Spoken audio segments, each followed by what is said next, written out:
Assalamualaikum warahmatullahi wabarakatuh. Selamat datang di channel YouTube Masjid Mutipi.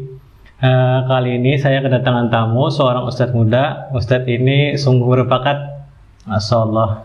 Ustadz ini wakil kepala sekolah SMA Muhammadiyah Martapura. Assalamualaikum Ustadz. Waalaikumsalam warahmatullahi wabarakatuh. Apa kabar nih Ustadz? Alhamdulillah sehat. Masya Allah. Akhir-akhir ini lagi sibuk apa nih Ustadz nih? Jadi karena sudah disebutkan tadi ya sebagai wakil kepala sekolah, jadi memang kesibukan sekarang ini di dunia pendidikan lah. Selain tentunya ada beberapa aktivitas di luar, tapi yang utamanya di sekolah sebagai guru dan juga sebagai dipercayakan, diberi amanah menjadi wakil kepala sekolah bagian kesiswaan. Masya Allah. Berarti berat juga nih tanggung jawabnya nih Ustadz. Sangat berat, sangat berat. Mungkin bisa diceritakan nih gimana pengalamannya mungkin jadi wakil kepala sekolah nih.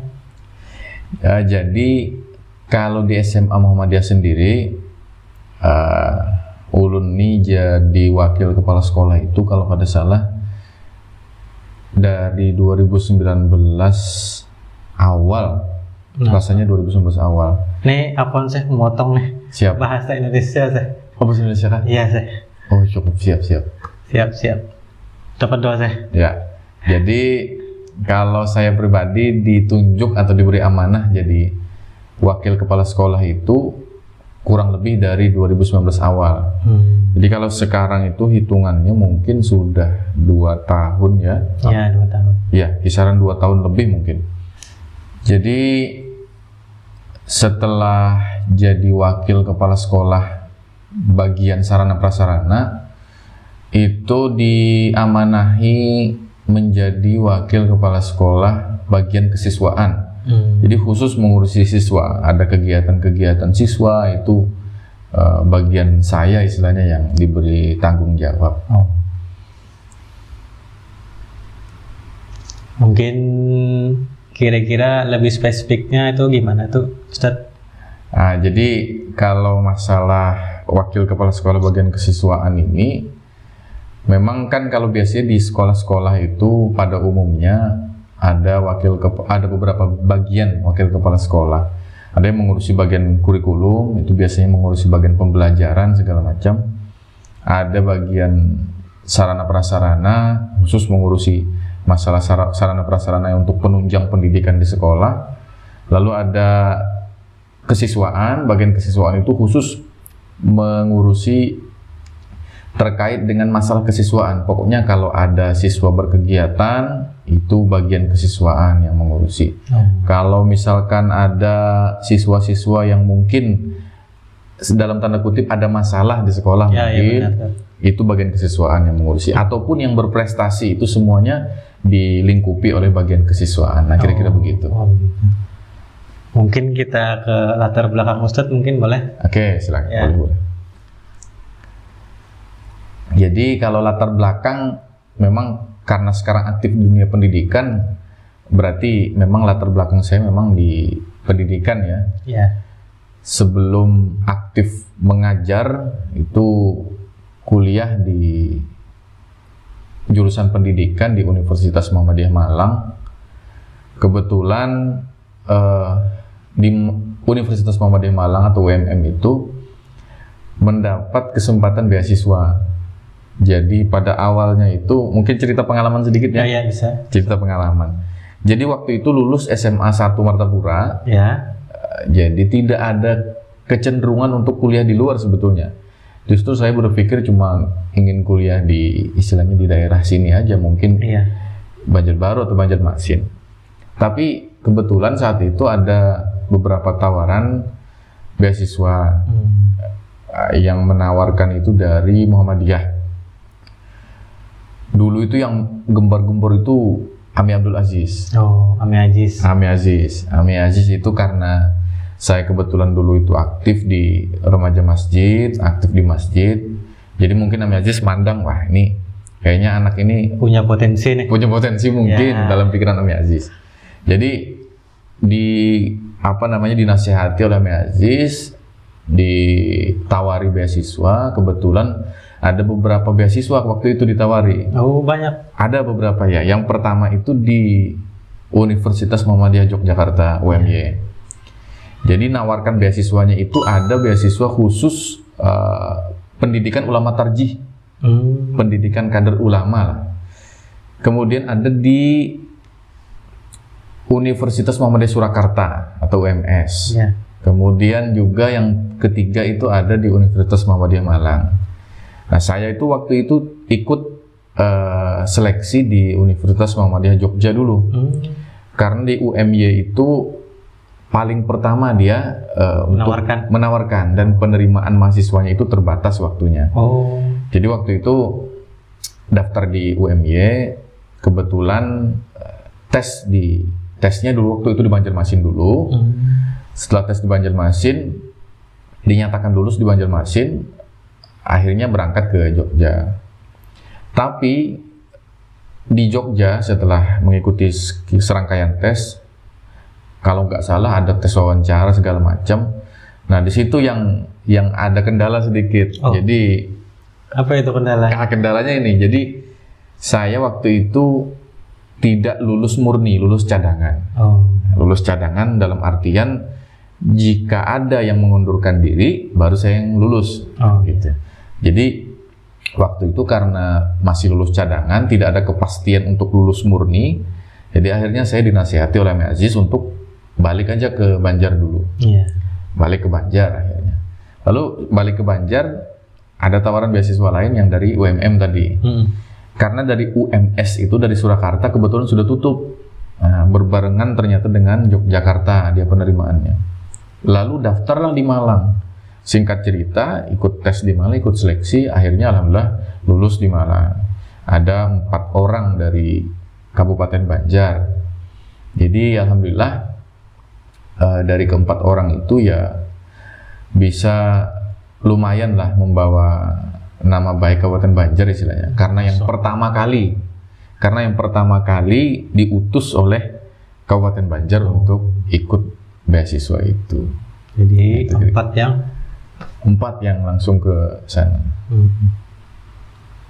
Mungkin Ustadz ada pengalaman nih semasa kuliah mungkin yang mau diceritakan nih.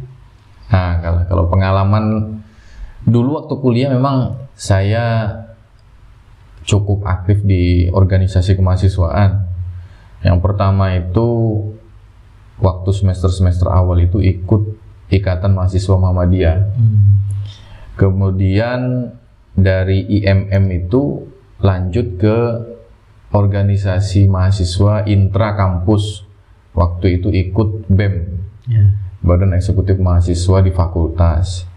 Jadi ikut berproses di situ kalau tidak salah 3 tahun ya, dari semester 3 sampai semester 7. Jadi aktif di BEM sama-sama kawan-kawan itu ya berkegiatan segala macam, mengisi waktu luang, di samping juga mengisi kegiatan-kegiatan atau kepadatan jadwal kuliah itu. Jadi kalau di organisasi cukup kenyang lah istilahnya kalau di kampus itu. Alhamdulillah, mungkin salah satu dampak positifnya juga berdampak ke kondisi saat ini, diri saat ini. Jadi mungkin pengalaman-pengalaman waktu kuliah dulu bisa diterapkan pada saat ini ya, itu kira-kira. Jadi sebetulnya selain di organisasi kemahasiswaan, saya juga dulu, nah ini cerita unik juga mungkin ya. Oh iya. Kita mungkin pernah mendengar begitu pentingnya jaringan atau link kepada ya. Jadi dulu waktu itu saya dekat dengan beberapa dosen ya. Jadi kebetulan dosen saya ini menawari ada satu masjid di Kabupaten Malang itu yang sedang mencari imam. Kebetulan karena kami ini kan beasiswanya beasiswa pendidikan kader ulama juga kebetulan. Berarti pas tuh. Ya, jadi ada 25 mahasiswa yang tinggal di satu asrama dan lumayan dekat dengan beberapa dosen. Akhirnya kalau ada kegiatan-kegiatan keagamaan, misalkan mengisi ceramah, mengisi khutbah atau mengimami sholat dan lain sebagainya, itu pasti kami ini yang ditunjuk oleh dosen itu. Jadi waktu itu karena kedekatan dengan dosen, akhirnya diminta ditelepon oleh dosen. Fik, kamu gimana? Diminta jadi imam bulan Ramadan 1 bulan penuh. Wah, saya pikir kan berat awalnya itu 1 bulan penuh kan. Saya pikir setiap hari raya itu, Lebaran saya pasti pulang ke rumah. Betul. Jadi pikiran saya waktu itu, wah kalau 1 bulan penuh nggak bisa pulang ini berarti ke kampung kalau hari raya. Tapi ternyata setelah nego-nego dengan pengurus masjidnya akhirnya bisa, nggak full nggak apa-apa. Misalkan H-1 Lebaran boleh pulang, nggak masalah. Oke, saya setuju akhirnya. Setelah itu 1 bulan penuh mengimami sholat tarawih. Bukan cuma sholat tarawih sebetulnya, subuh juga di masjid itu, dan juga maghrib ya, maghrib, isya, tarawih sama subuh. Jadi padat tuh jadwal. Iya. Yang jadi masalah juga kebetulan masjidnya itu jauh dari kampus. Jadi waktu itu saya sebetulnya minta satu syarat kepada pengurus masjid. Pak, saya bilang, kalau saya minta syarat boleh nggak? Boleh, silakan aja mas, katanya. Apa kira-kira syaratnya?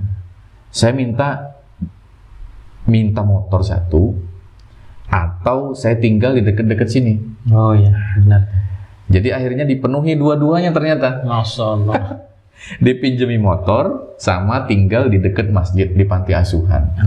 Kebetulan di panti asuhan itu teman saya juga yang jadi pengasuhnya. Jadi kebetulan karena teman saya jadi nemenin teman di situ. Akhirnya 1 bulan tinggal di situ, dipinjemi motor, bisa bolak-balik ke kampus segala macam. Selesai 1 bulan, hari raya saya pulang. Setelah masih di rumah ya, belum kembali ke Malang, ditelepon lagi sama pengurus masjid. Mas, ini banyak jamaah yang menanyakan kemana nih Mas Fikri nih. Saya bilang aja katanya pengurus itu, saya bilang aja lagi pulang kampung. Terus saya bilang, Mas Fikri nanti balik lagi ke sini. Wah, saya bilang kan ini nggak ada persetujuan ini, bapaknya bilang kayak gitu tuh. Lalu akhirnya kata bapaknya, ya sudah mas, karena saya terlanjur bilang gitu ke jamaah, mau nggak mau sampean harus balik lagi ke sini nanti. Jadi, Terus saya ngobrol-ngobrol, gimana Pak, kalau ini kan saya tinggal ngerjain skripsi nih, saya bilang kan udah semester 7, semester 8. Akhirnya nggak apa-apa mas, katanya di sini disediakan tempat tinggal, nanti ada motor yang kemarin tetap bisa dipakai segala macam. Akhirnya sudah saya penuhi, dan akhirnya kalau tidak salah 7 bulan atau 8 bulan akhirnya di situ sampai saya lulus kuliah.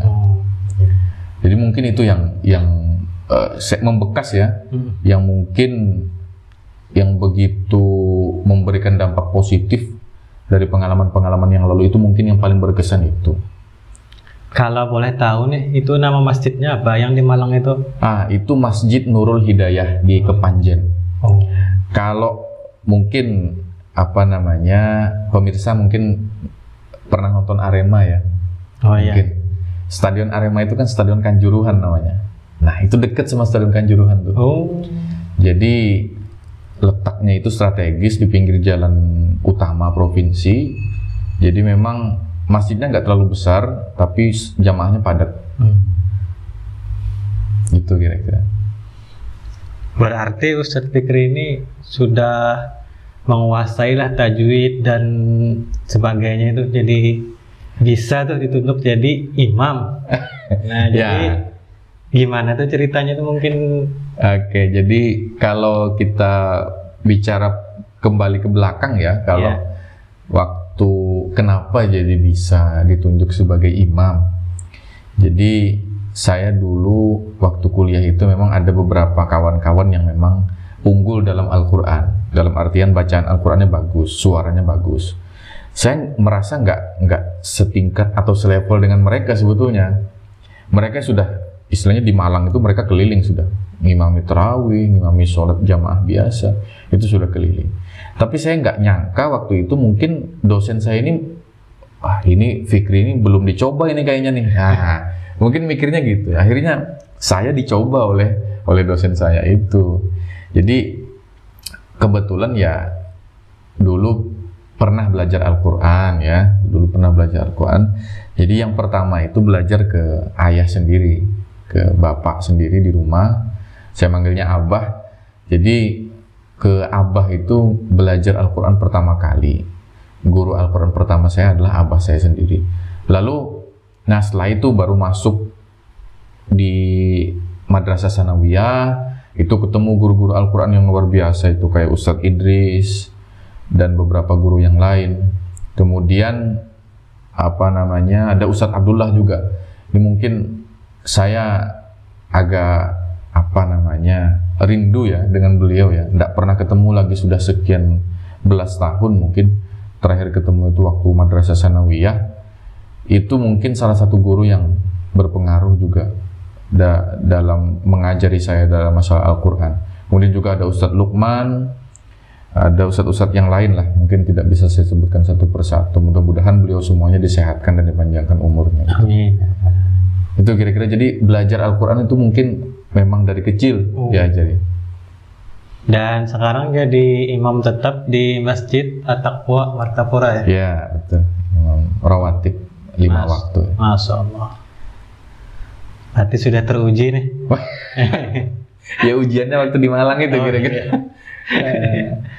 Mungkin untuk mengakhiri sesi kita ini ada pesan nggak untuk teman-teman yang nonton nih Ustadz Fikri? Oke, jadi untuk kawan-kawan ya, sebetulnya hidup di dunia ini kan singkat sekali ya, singkat sekali. Jadi kalau kita bisa manfaatkan waktu yang singkat itu untuk hal yang bermanfaat, itu pasti akan membawa dampak yang baik sekali untuk kehidupan kita di masa yang akan datang. Jadi jangan lelah belajar ya. Mungkin kita pernah mendengar pepatah dari Imam Asy-Syafi'i, barang siapa yang tidak mampu menanggung lelahnya belajar, maka dia akan harus siap-siap menanggung lelahnya kebodohan di masa tua. Jadi teruslah belajar, jangan capek belajar, terus tuntut ilmu, terus habiskan masa mudamu misalkan dengan hal-hal yang bermanfaat, dan itu insya Allah nanti semuanya akan berdampak positif kepada diri kita sendiri. Itu kira-kira. Terutama ilmu Al-Quran ya. Terutama ilmu Al-Quran, itu lebih spesifik lagi. Ya, kita tutup saja dengan mengucap Wassalamualaikum warahmatullahi wabarakatuh. Waalaikumsalam warahmatullahi wabarakatuh.